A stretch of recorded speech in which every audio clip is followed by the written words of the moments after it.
Namaskar and welcome. It's 2 in the afternoon and time for Midday Prime. I'm Sakal Bhatt. Prime Minister Narendra Modi dedicated to the nation new Rewari-New Madar section of Western Dedicated Freight Corridor today and called it also a game changer. We will be talking about the key takeaways, plus also we'll keep an eye on developments at the Capitol Hill chaos there. But first up on Midday Prime, here are the headlines.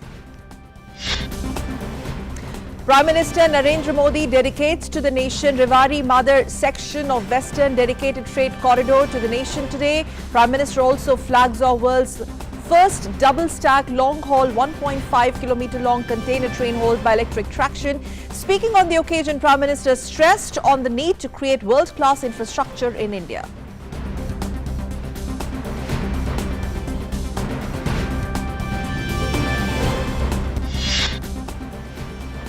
Pro-Trump supporters storm U.S. Capitol before Congress session to certify Biden's presidential win. Joe Biden calls the turn of events an insurrection. Social media sites impose temporary restrictions on Trump accounts. Prime Minister Narendra Modi expresses distress over violence in Washington, D.C., stressing on orderly and peaceful transfer of power. Prime Minister Modi says unlawful protests can't be allowed to subvert democratic process.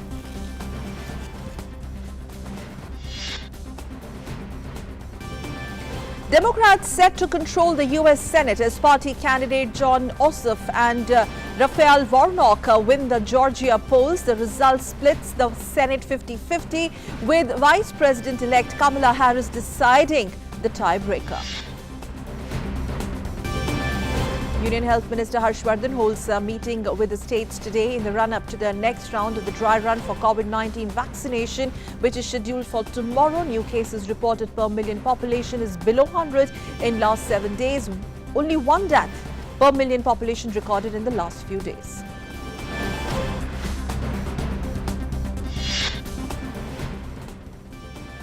And in cricketing action, play resumes after rain earlier stopped play in the third test in Sydney. Will Pucovski score a 50 on debut? That's what we will find out.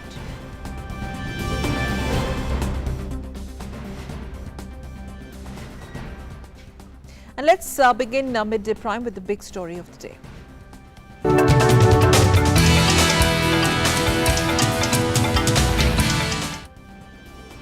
Well, on to the big story of the day. Prime Minister Narendra Modi dedicated to the nation the 306-kilometer new Rewari-New Madar section of the Western Dedicated Freight Corridor. Prime Minister also flagged off the world's first double-stack long-haul 1.5-kilometer long container train. The new Rewari-New Madar section of the Western Dedicated Freight Corridor is situated in Haryana and Rajasthan.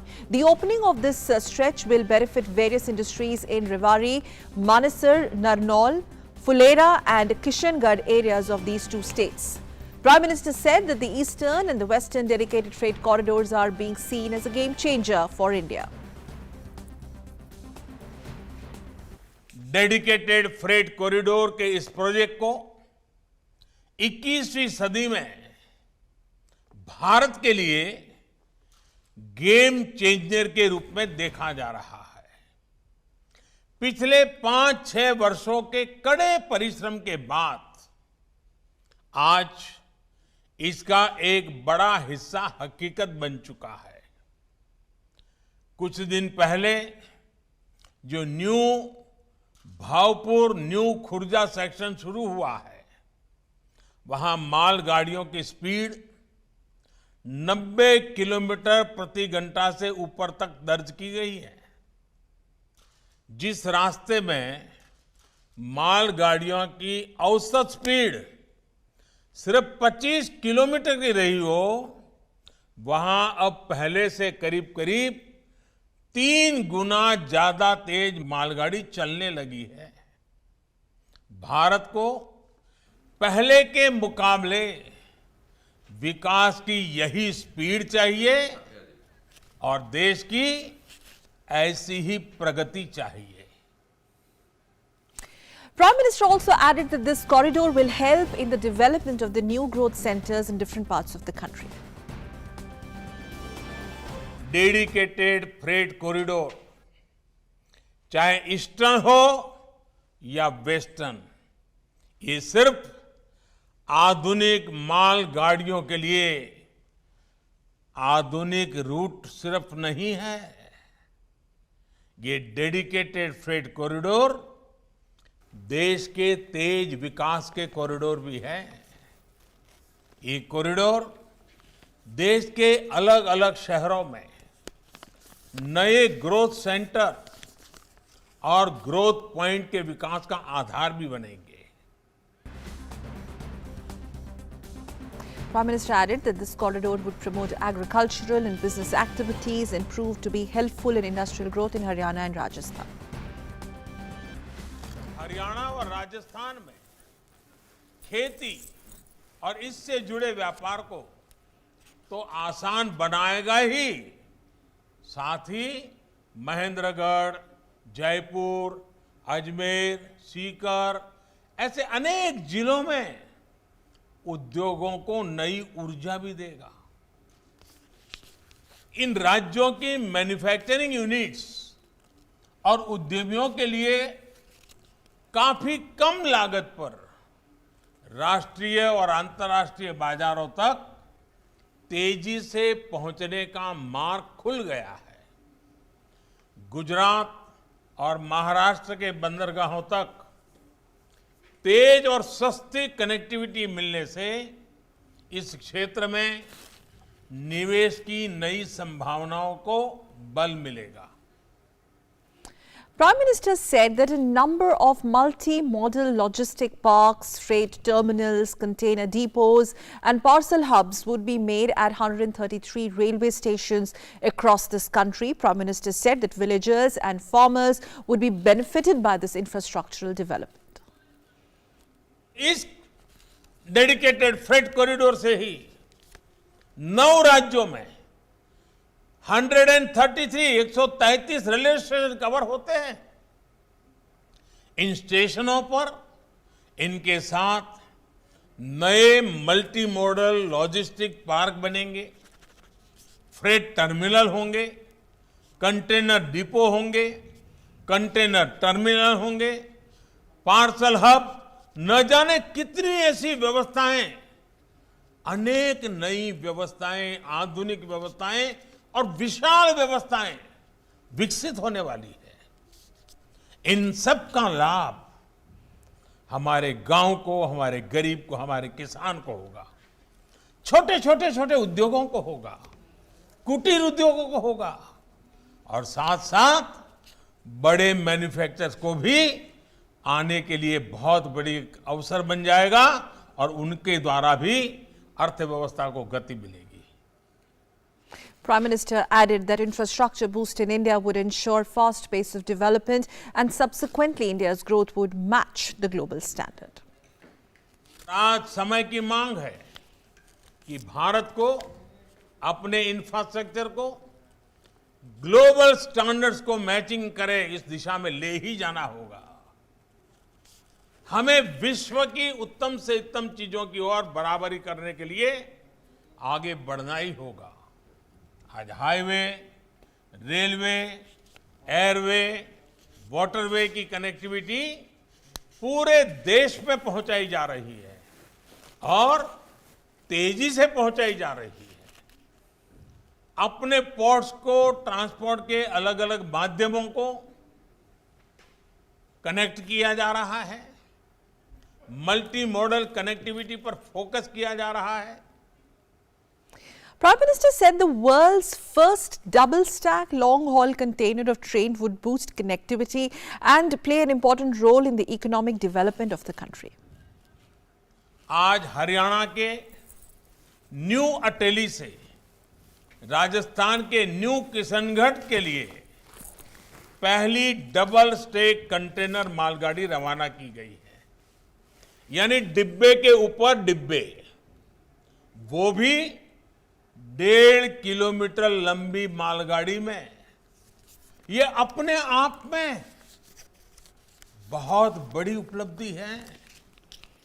Bharat इस सामर्थ्य वाले दुनिया के गिने चुने देशों में आज अपनी मौजूदगी, अपनी ताकत दर्ज करा रहा है। भारत उसमें शामिल हो गया है। Referring to two COVID-19 vaccines made in India, Prime Minister said that these vaccines have instilled a new confidence in the people of the country. पहले भारत ने कोरोना की 2 मेड इन इंडिया वैक्सीन भी स्वीकृत की है। भारत की अपनी वैक्सीन ने देशवासियों में नया आत्मविश्वास पैदा किया। 2021 की शुरुआत के माहौल में आरंभ से ही भारत की ये तेजी आत्मनिर्भरता के लिए गति, ये सारी बातें देख करके, सुन करके कौन हिंदुस्तानी होगा, कौन मां भारती का लाल होगा, कौन मां भारत को प्रेम करने वाला व्यक्ति होगा जिसका माथा गर्व से ऊंचा न हो। My colleague Arun is going to be with us on this big story of the day to make us understand. Arun, good afternoon. Just to put this in perspective, this newly inaugurated freight corridor being seen as the growth engine, a key growth engine when we talk about the development overall narrative, and also most importantly, Prime Minister calling it a game changer, specifically when you're targeting the rural sectors in the country. Put this in perspective, why is this a game changer? Good afternoon, Sakal. Well, it's indeed a game changer because of the fact that infrastructure sector in our country will get a major push because of these dedicated freight corridors. Now, you'll be surprised to know that these dedicated freight corridors got approval in 2006. But right from 2006 till 2014, not even a single kilometer was constructed as far as the dedicated freight corridors are concerned. It is only after 2014 that the government started focusing upon these dedicated freight corridors. And we know this fact that on 29th of December 2020, Prime Minister Narendra Modi dedicated the section of the eastern dedicated freight corridor, that was the new Khurja, new Bhaupur. Yes. And today Prime Minister Narendra Modi has dedicated to the nation this Rewari-New Madar section, which is an important and integral part as far as this western dedicated freight corridor is concerned, which is going to connect Haryana, of course, Haryana and Rajasthan. Why it is important? Because of the fact that as of now, till now primarily, the freight movement was happening on the main line, whereby the passenger train movement was also taking place. The speed at which this freight movement was happening, that was close to 25 km per hour to 30 km per hour. And most of the time, these trains were delayed. There was no fixed timetable as far as freight movement was concerned. So just for an instance, Sakal, if in case a manufacturer is sending his goods or produce from one state to another, he could not get to know, he could not track that where by what time or by when his goods or the manufacturing good will actually reach the destination. But now, because of the dedicated freight corridors, the speed of the freight movement will increase. The speed at which the freight movement is going to happen is close to 100 kilometers per hour. The railway is also, considering trial of 130 kilometer of speed. That means it can reach a speed of 130 kilometers per hour as well as far as speed of freight movement is concerned. That's number one. Number two, the logistical cost is going to reduce going forward, because now we know this fact that whatever logistics you used to send from one state to another, that used to take 6 to 7 days. For example, if you send any good produced in Uttar Pradesh, and if in case you're sending it to Maharashtra, it used to take 7 days to 8 days time for reaching from from Uttar Pradesh to Maharashtra. But now it will reach in less than 48 hours of time. That means it will reach faster. The logistical cost will be lower. That means the manufacturer will save more as far as this logistical cost is concerned. And that's the reason why it is very much significant, because the local industries will get a major push, benefiting the manufacturers, the local industries, and of course all the stakeholders, who are sending their produce and who are contributing as far as the manufacturing or transportation is concerned. A bit more on the beneficiaries, specifically the farmers. The farmers being the major beneficiaries when we talk about this also being one of the growth accelerators or growth engines. And we have seen the government of the day in the past few years, and especially this year particularly, the kind of consistency in pushing such mega infrastructural projects pan-India across the country, specifically targeting the rural base. Arun. So Sakal, if you look at in last 15 days only, just check it this way that in last 15 days, Yes. Prime Minister Narendra Modi is back to back, either dedicating various infrastructure projects or he's laying the foundation stone for various projects. And whichever projects the Prime Minister Narendra Modi is, dedicating it to the nation, all these projects have been completed or have been done in the COVID time only. Now, be it the Kisan Rail that Prime Minister Narendra Modi dedicated to the nation, or be it the projects related to housing infrastructure, or be it in the field of healthcare infrastructure. So, Prime Minister Narendra Modi today clearly pointed out one important part that these tracks, the development in our country is happening on two tracks simultaneously. One is the individual development. That means the individuals, the poor, the farmers, and of course people in far-flung areas, they are getting benefit of various initiatives like Awas Yojana, healthcare sector initiative, Kisan Rail for that matter, and dedicated pet corridor is again one more initiative. And another important track is of course infrastructure development for entire nation, for which we are seeing that how government is focusing upon on increasing the infrastructure spending so that the capacities can be increased. Number one.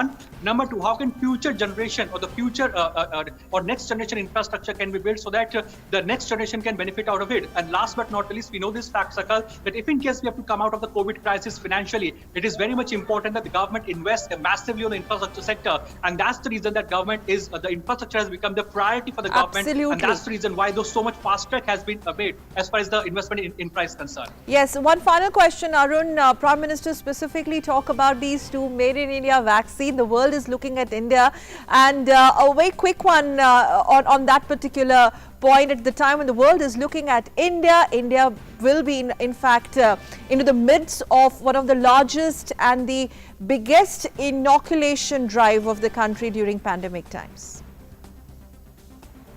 Also, India is gearing up for the world's largest vaccination drive. We also know this fact that even during the COVID pandemic time, India has helped various other countries as far as providing of healthcare equipments, hydroxychloroquine medicine as well. So now when the COVID vaccine is finally here, and that too Made in India vaccine, we know this fact that various other countries have also approached India for vaccination, and as far as global collaborations are concerned. So yes, it's a big Atmanirbhar initiative of the government that is bearing results and fruits to us, and that's the reason the vaccine, the Made in India vaccine, is not only going to benefit us, the Indians, but yes, of course, the humanity at large, because most of the countries are also approaching India as far as this Made in India vaccine is concerned. All right, many thanks, Arun Sharma. We'll leave it there. Thank you so much for joining us on Midday Prime.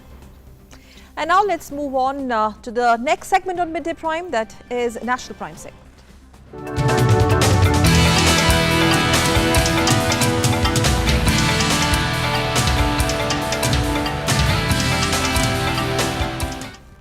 And there's some news coming in from top courts. The Supreme Court has expressed concern that the huge gathering of farmers protesting against the new farm laws across the borders of Delhi amid the COVID-19 pandemic. The Apex Court has also asked farmers whether they are observing COVID-19 protocols or not, while the government has refused for that, after which the Chief Justice of India, S.A. Bobde, has also expressed concerns. The CJI said that the gathering may turn into a hotspot of COVID-19 as Tablighi Jamaat turned last year. The top court has also asked the centre to issue detailed guidelines on gatherings during the pandemic. The court was hearing a plea seeking CBI probe into the case of Nizamuddin Markaz case. The petitioner has questioned why Maulana Saad has yet not been arrested in how such assembly were being convened despite security and all COVID-19 safety protocols in place during the capital city. And my colleague Vikas is joining us on phone line. Vikas, over to you. First of all, very pertinent observations made by the court today. If you could elaborate on those observations, please. All right, Sakal, the Chief Justice of India expressed his apprehension over the possible spread of COVID-19 among farmers. So CGI wanted to know from the centre whether any kind of precautions are being followed at the protest site or not. So Solicitor General was of the opinion that it is not very visible that the social distancing or precautions are being observed by these protesting farmers. But Solicitor General said that he will get back to the Supreme Court after getting proper information through proper channel. Though the main issue, the farmers' protest issue, is yet to be heard by Supreme Court on 11th of January. But today Supreme Court expressed concerns over this gathering, and in fact CGI said that there are apprehension that the Tablighi Jamaat incident may be repeated again. So now Center will file its response whether any kind of social distancing or any kind of precaution is being maintained on these protest sites or not, and then Supreme Court will hear further. Though today Supreme Court was hearing a different issue, Court was hearing Tablighi Jamaat issue, and in that case also Court said that whatever has been done by the authorities, a proper response should be filed before the Supreme Court. And again, Court also wanted to know about the protesting farmers. All right, thank you very much, Vikas, for joining us with those details. Thanks for joining us.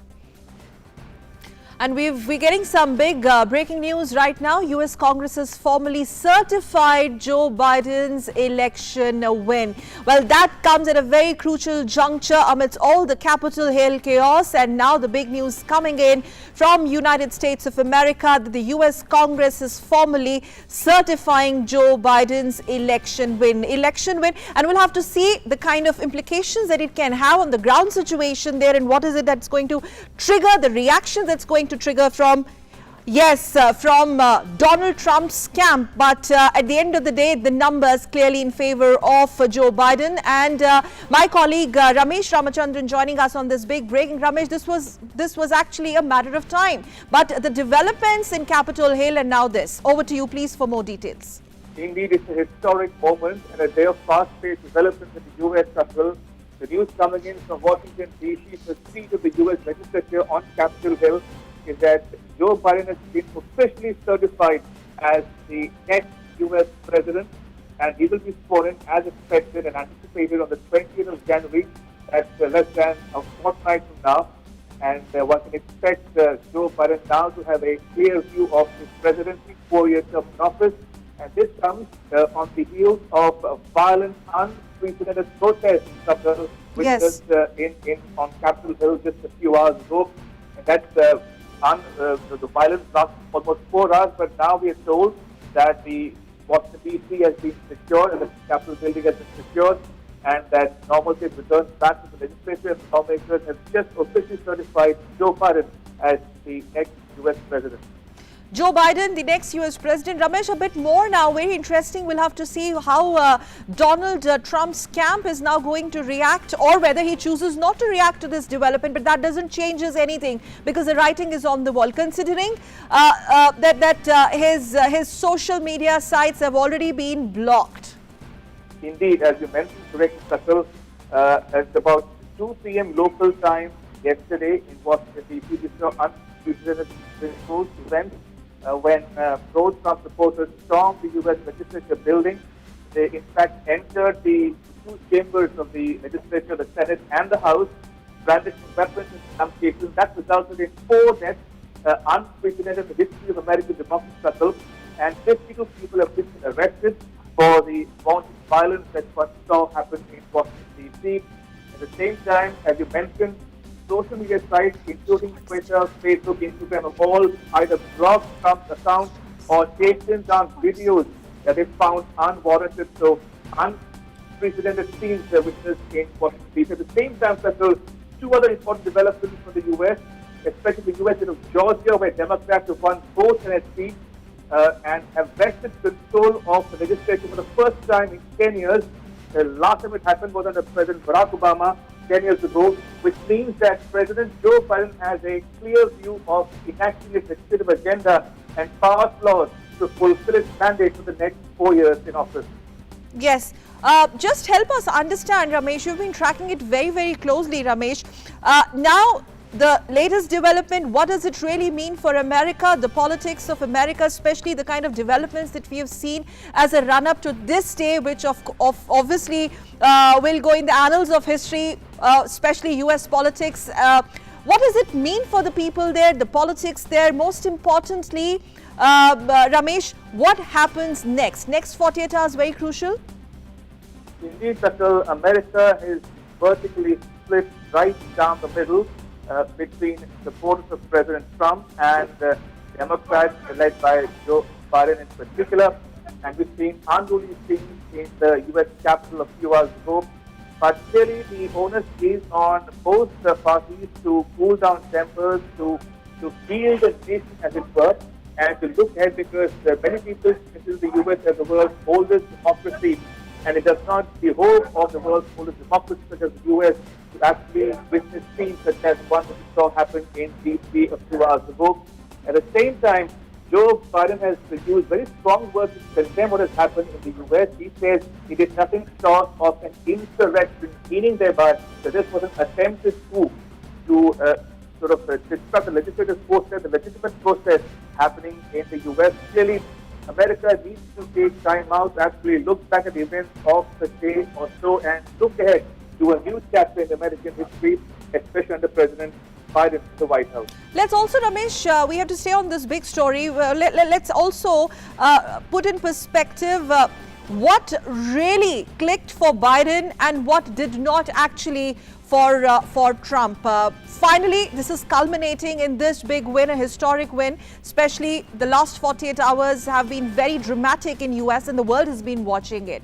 Finally, it's Joe Biden. What do you think has been Biden advantage, which has finally landed him in this mammoth win? Put it simply, Sakil, this victory of the Democrats in the 3rd November presidential election in the US was as much a vote against Trump and his policies as much as it was an endorsement of President Biden's policies of racial equity, of economic recovery, of combating COVID-19, and also addressing domestic issues, including unemployment, jobs, food industry. So, all in all, it's an endorsement of President Trump's policies as much as it was against an outright rejection of President Trump's policies domestically and around the world in particular. This angry rhetoric by Trump camp finally, Ramesh, just to put that in perspective as well, has been massively snubbed now. Do you foresee these riots now subsiding now? Because like you rightly mentioned, it's going to be pretty critical and for the administration there to contain the rioters / crowds from now on. What is the ground situation there? What more are you picking up from your sources? Indeed, Sakil, this was nothing like the world has ever seen before in the history of American democracy. Armed people storming the U.S. Capitol building, entering the chambers of the legislatures, both the Senate and the House. And we are told that the Washington, D.C. mayor has imposed night curfew from 6 p.m. local time to 6 a.m. local time, which means the curfew will be on till 4:30 p.m. India time today. We are waiting for the curfew to end in a few hours' time. At the same time, the mayor has extended public emergency to the 21st of January, which is the day after Biden becomes officially the U.S. president. All in all, unruly scenes witnessed in Washington, D.C. with the seal of the U.S. legislature.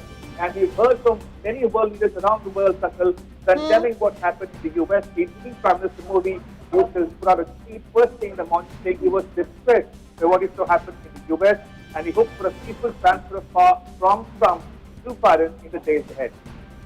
Yes, and Trump's refusal to accept the defeat now will not really cut ice for his domestic audience, for his constituencies any further. It's finally, Ramesh, time up for Donald Trump? Well, there's a lot of criticism of the way President Trump has handled this entire unfortunate affair. Remember, just hours before the pro-Trump supporters stormed the U.S. Parliament building, Trump addressed a meeting outside the White House, rallying his supporters to sort of threaten and to use intimidatory tactics against the certification of the Biden win in the U.S. Congress. And thereafter, he has put out a separate video saying he's asked people to go back home and to remain calm. But remember, he has not outrightly condemned those incidents, number one. And number two, he maintains that he is not conceding defeat just yet. So all in all, things are boiling down right down to the finish. But as things stand today, now as we speak, Sakal, the U.S. Congress has officially certified Biden's win, so Biden is officially the next U.S. president. He will be sworn in on the 20th of January. So, we're expecting White House to announce, just to make our viewers understand, as we, I think, are cutting live to those visuals, Ramesh, is there going to be a formal announcement to this effect? Are we expecting more reactions triggering in after the announcement of Biden's certification? Yeah. Well, Sakal, the process as it unfolds in the US legislature is that a joint session of parliament comprising both houses, the Senate and the House, have begun meeting since yesterday afternoon in local time in Washington, D.C. Okay. And they've been counting state-wise results. Now, there are 50 states, so they're counting the tally in all the 50 states and asking for objections, if any, and carrying out a vote at the same time as well. So Biden needed at least 270 votes to win outright the election, which he has done so in the last few hours. And he is officially been certified by the joint session of parliament. And we saw Vice President Pence making the announcement on the floor of the House saying that the lawmakers have officially certified Joe Biden. So he is officially now the 46th president of the US, and he will be sworn in on the 20th of this month in a ceremony at the White House in Washington, D.C. Yeah, let's once again go back to the way Biden chose his words very cautiously and carefully to describe the Capitol Hill chaos. I'm just quoting him for you to take it further. Quoting Biden, "This is not dissent, it's disorder, it's chaos, it borders on sedition, and it must end now," unquote. And finally, Congress clearing way for Biden to become next US president. Ramesh, this has to stop, but will this stop or not? Well, we are told that order has been restored in not only on the Capitol Hill but also in the city per se. Security personnel have been, pressed into service. The National Guard is out there in full force surrounding the U.S. Capitol Hill and adjoining areas. So order has been restored. The building has been secured. But as you mentioned, Joe Biden using very strong words to express his disapproval of what's happened in D.C. in the last several hours. He says it is nothing short of a quote-unquote insurrection, meaning an attempted coup to dislodge and obstruct legitimate democratic process to certify the incoming U.S. president. That's himself, Joe Biden. And in the last several hours, we've heard from several world leaders, including India, Sakal, as I mentioned before, Prime Minister Modi, Prime Minister of the UK, Boris Johnson, President of France, Emmanuel Macron, all condemning those unruly scenes and saying that legitimate democratic process should be upheld and that peaceful transfer of power should take place in the US, meaning thereby that President Biden should be allowed to become the next legitimate president of the US, and which he has in the last few minutes by officially being certified by the US Congress. And his top priorities now, when he finally takes over, though it's just again a matter of a few days, the way Joe Biden has inherited the crippled economy there, pandemic, worldwide criticism of the numbers they're escalating in US, and he is coming at a time when his hands are full. Just to understand now, what's going to be the Biden's blueprint for America's governance? What are you picking up? Indeed, Sakal, that's a very important question because that sets the tone for the next 4 years of the Biden presidency. Remember, soon after he won the 3rd November election, President-elect Joe Biden put out a statement saying that there are 4 priorities for him. Number 1 would be tackling or combating COVID-19 pandemic. That tops the agenda, followed by 3 other priorities. Racial equity, meaning thereby that he wants to ensure social harmony, cohesion, and justice for acts of violence against targeting the minorities, ethnic minorities, especially the George Floyd case in the US, where he was murdered by a policeman using unwarranted force. So he's looking at all those laws and reviewing gun laws as well to bring about racial equity in the US. That's number 2. Number 3 is economic recovery, because COVID pandemic has hit the US economy like never before, and he wants to talk about jobs, employment, social security, and so on. And last but not the least is climate change. Now he says, I will go by science. I will do what is necessary to ensure that the Paris Climate Accord becomes a reality, and that he says my first executive decision upon becoming the president will be to make the US rejoin the Paris Climate Accord. So those are 4 priorities for President Biden: COVID-19 pandemic, racial equity, economic recovery, and climate change. Okay. Ramesh, stay with us. Please stay with us. We also have Ambassador Prabhudayal joining us on this broadcast, and also Harsh Pant, distinguished fellow ORF. He's also with us. And Ramesh, you are also welcome to pitch in and ask questions, because this is going to be very interesting from here on. Ambassador Dayal, coming to you, sir, first. This was, of course, writing on the wall, matter of time. Considering the last 24 hours, the kind of dramatic siege we saw at Capitol Hill, do you think finally that has come to an end? And what a historic day for democracy. Finally in America, can we say that?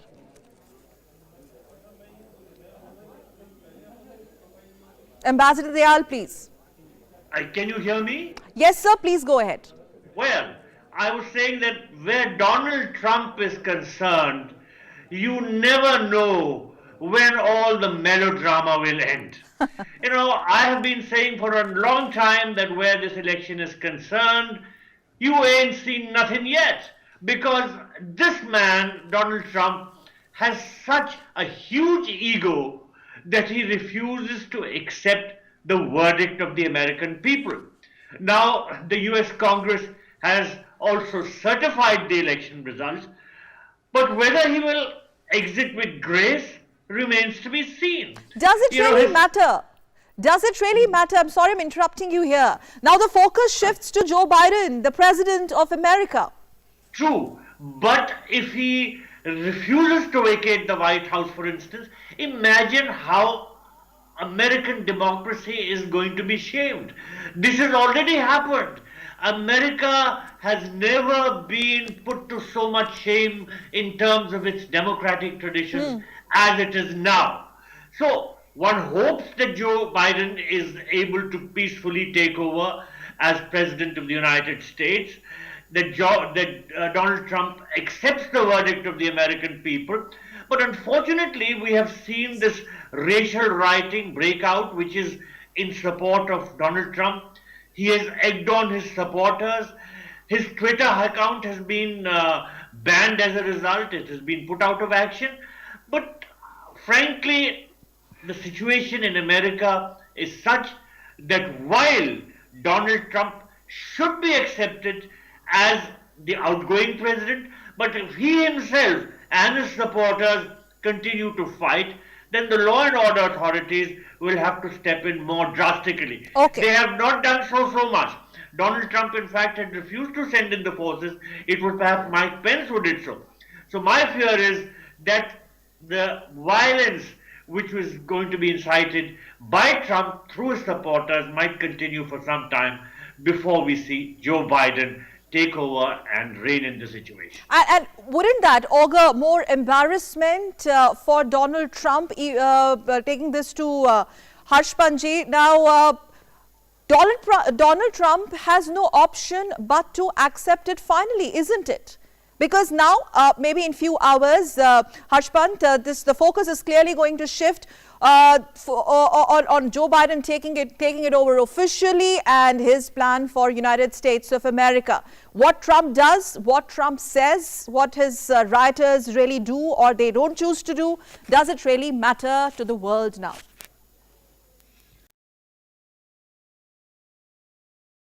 Mature democracy, peaceful transition of power, and acceptance of the logic of democratic fundamentals by all stakeholders is a very important part of the democratic process. So where, as an outgoing president, Mr. Trump is not really showing the kind of grace that is expected and the kind of rallying that he's doing for his base, that will have some long-term consequences for American democracy. So while you are right that the focus is now squarely on Mr. Biden and how he takes charge of a nation which is extremely divided, polarized, and with extreme opinions about the future of democracy itself. I mean, these rioters who barged into the Capitol yesterday, are actually the people who will not believe even after Mr. Biden is made. Editing a lot at this time from Donald Trump's administration, whether Trump likes it or not. I'm talking about pandemic.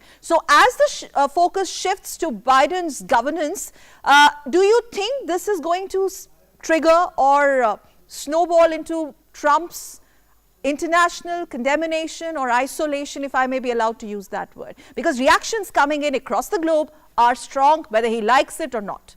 Mr. Pant.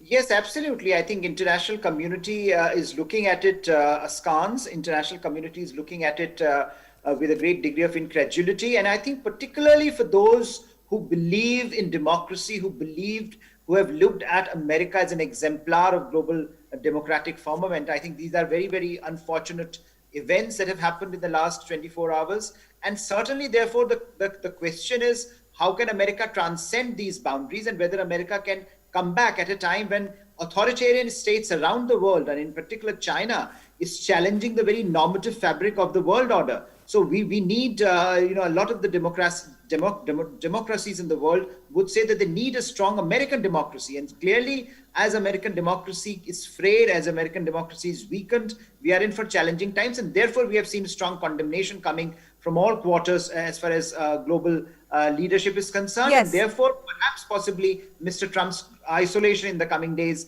as he looks for a post-presidential retirement, post-presidential life, although he's not saying he's retiring.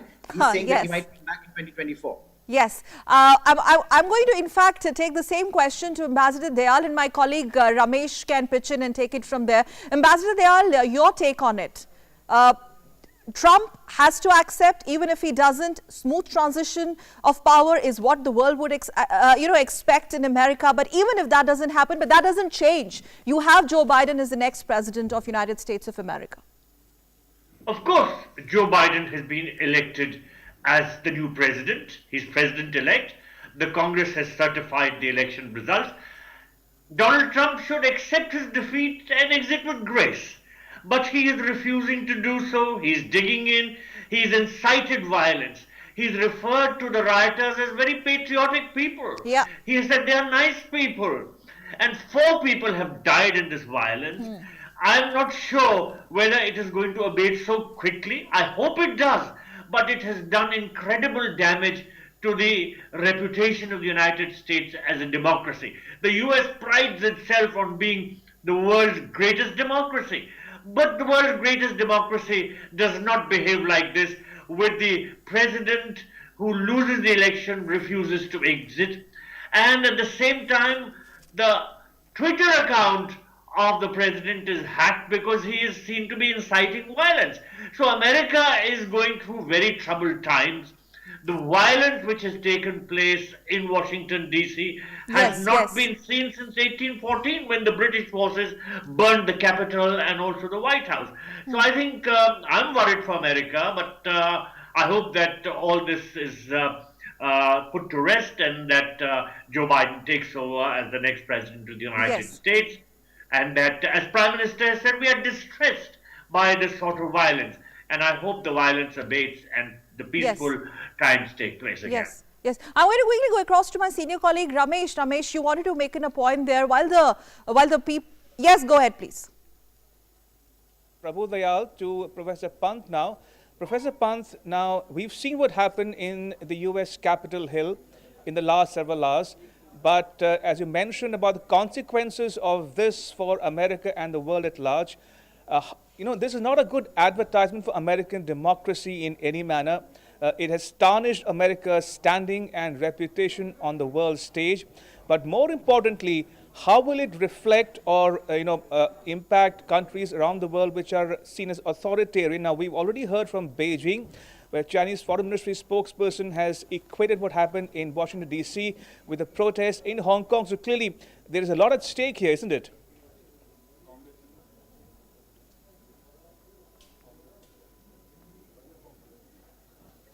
That was for Ambassador Dayal. Please go ahead, sir. Professor I could hear. Yeah. Okay. I could hear the question. Yes. Okay. Professor Pant, could you just respond to Ramesh, and we can go to Ambassador Dayal also. So we're coming to you, Ambassador Dayal, just in a bit. Yes, Mr. Pant. Well, I couldn't hear the question. Sorry, the voice is... Ramesh. Well, Professor Pant, I meant to ask you what Ambassador Prabhu Dayal mentioned in his intervention. Now, this has consequences for America and the world at large. Why? Because it's tarnished America's reputation and standing in the world. It has cast a bad light on American democratic processes. It's also not reflected well on America's standing in the world. And we've already heard from many capitals, including Beijing, where the Chinese Foreign Ministry spokesman is likened or equated with what happened in DC with the protests one saw happen in Hong Kong. So clearly, there's a lot at stake here, isn't it? Well, Ramesh, I must confess I couldn't hear you properly. The voice is not coming through. But a few words I could make out relating to America's standing in the world and how I see things shaping out. You know, if the 25th Amendment has to be invoked to force President Trump out, then I think it will be quite a slur on American democracy.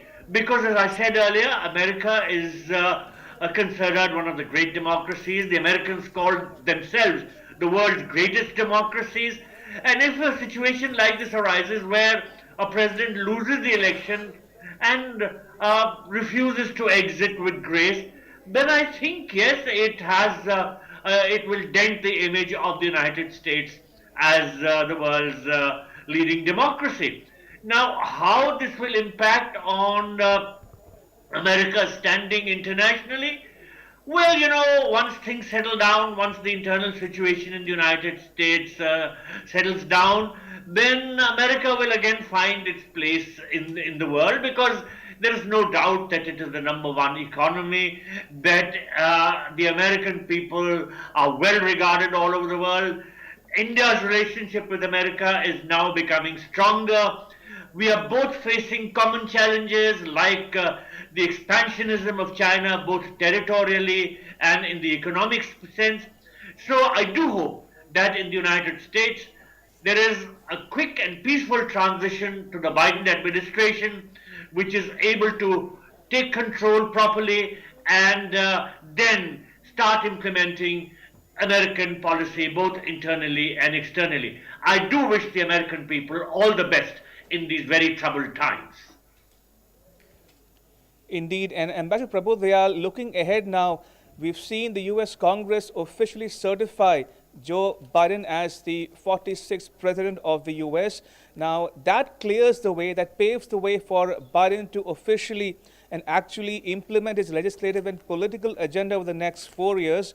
So how crucial do you think was the elections in Georgia and the way that they've rested both the Senate and the House for the first time in 10 years?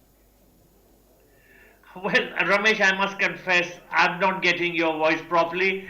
It's coming through in a very muffled sort of manner. It's breaking, so I can't really respond to your question since I don't even hear it properly. Perhaps Professor Pant heard you. Maybe he can respond. I couldn't hear your question properly, that is. Okay, so Ambassador Dayal, we will just in the meanwhile try to fix that audio snag there. Meanwhile, Professor Pant, please, if you could take that point Ramesh is asking for. No, I didn't hear as well. I didn't hear it as well. Can you Sakal, if you can just help me get my question across to Professor Pant. I meant to ask about the significance of the Democrats' win in Georgia, which has allowed the Democrats and President Biden to have a clear shot at implementing its legislative agenda in the US Congress, both in the House and the Senate in particular. Yeah, basically Ramesh wanted you to put in perspective the significance of the Democrats' win, particularly in Georgia, which has actually turned the entire table towards Joe Biden. Just to put that bit in perspective. Professor Pant. Oh yes, I think that's a very strong, victory for Democrats. Because initially, if the Senate was very precariously held, and it still is, the balance of power is relatively even there.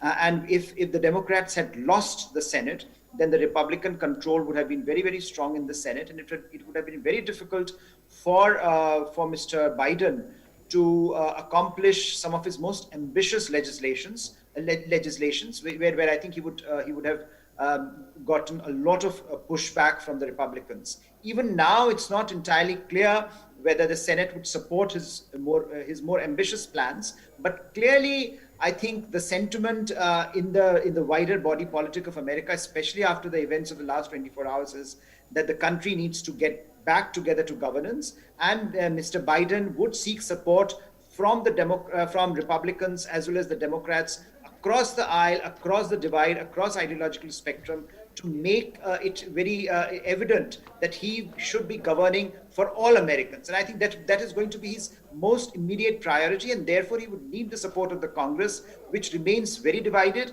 And I think the elections in Georgia have once again shown that while, yes, it was a wafer-thin margin by which the Democrats won in Georgia, which is traditionally a Republican stronghold, I think the message out there is very clear that the Trump brand of politics is not being particularly favored at the moment, and therefore for support for Mr. Biden has grown, support for Democrats has grown even in traditional Republican strongholds like Georgia. So I hope that this is a message that's a very, yes, very pertinent point. In fact, before we close, I want to get in Ambassador Dayal also on this. Has this actually galvanized massive support in favor of Biden, politically speaking, Ambassador Dayal, considering the reactions we have seen in the last 1 month, plus yesterday coming in from Donald Trump and company?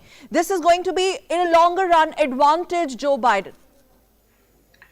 Well, yes, as Professor Pant said, that things will now be much smoother for Joe Biden. Though, of course, it may not be totally smooth sailing because since there is a 50-50 tie, there is every likelihood of things going down to the filibuster. And there, to end the filibuster, you need 60 votes to pass major legislation. But nonetheless, I think that the path is cleared for Joe Biden in terms of getting a green light for his nominees. And I think that the Democratic Party's agenda will be more smoothly implemented because of the victory of their candidates in the Georgia Senate elections.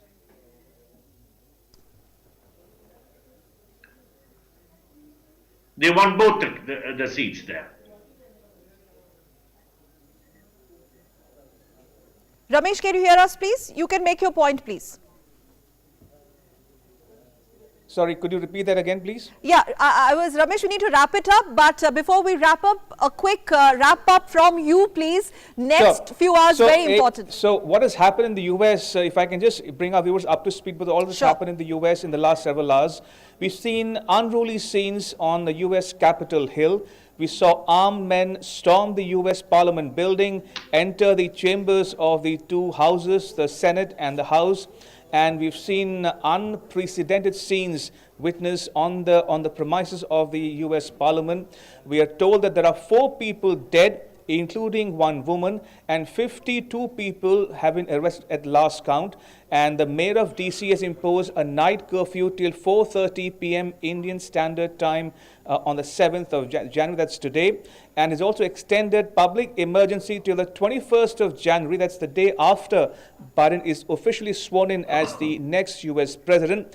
In the meantime, the news coming out of the US this moment is that the US Congress has officially certified Joe Biden as the legitimately elected president of the US, and that should put to rest all speculation and insinuations from some quarters in the US, including President Trump, that this was a quote-unquote rigged election. But the fact remains that President Trump has not condemned either the violence or conceded defeat just yet. So Trump still mulling his options. But the fact is, Joe Biden has been officially certified as the 46th president of the US, and we're looking forward to a 4-year term in which he has a free hand to run his political agenda, because remember, Democrats won the 2 seats from Georgia and they wrested control of both houses of the legislature, the House and the Senate, for the first time in 10 years. Well, the writing is on the wall, as my colleague rightly put there. Joe Biden, the next US president of America, whether Trump likes it or not. But one thing is very clear, gentlemen, that the next few hours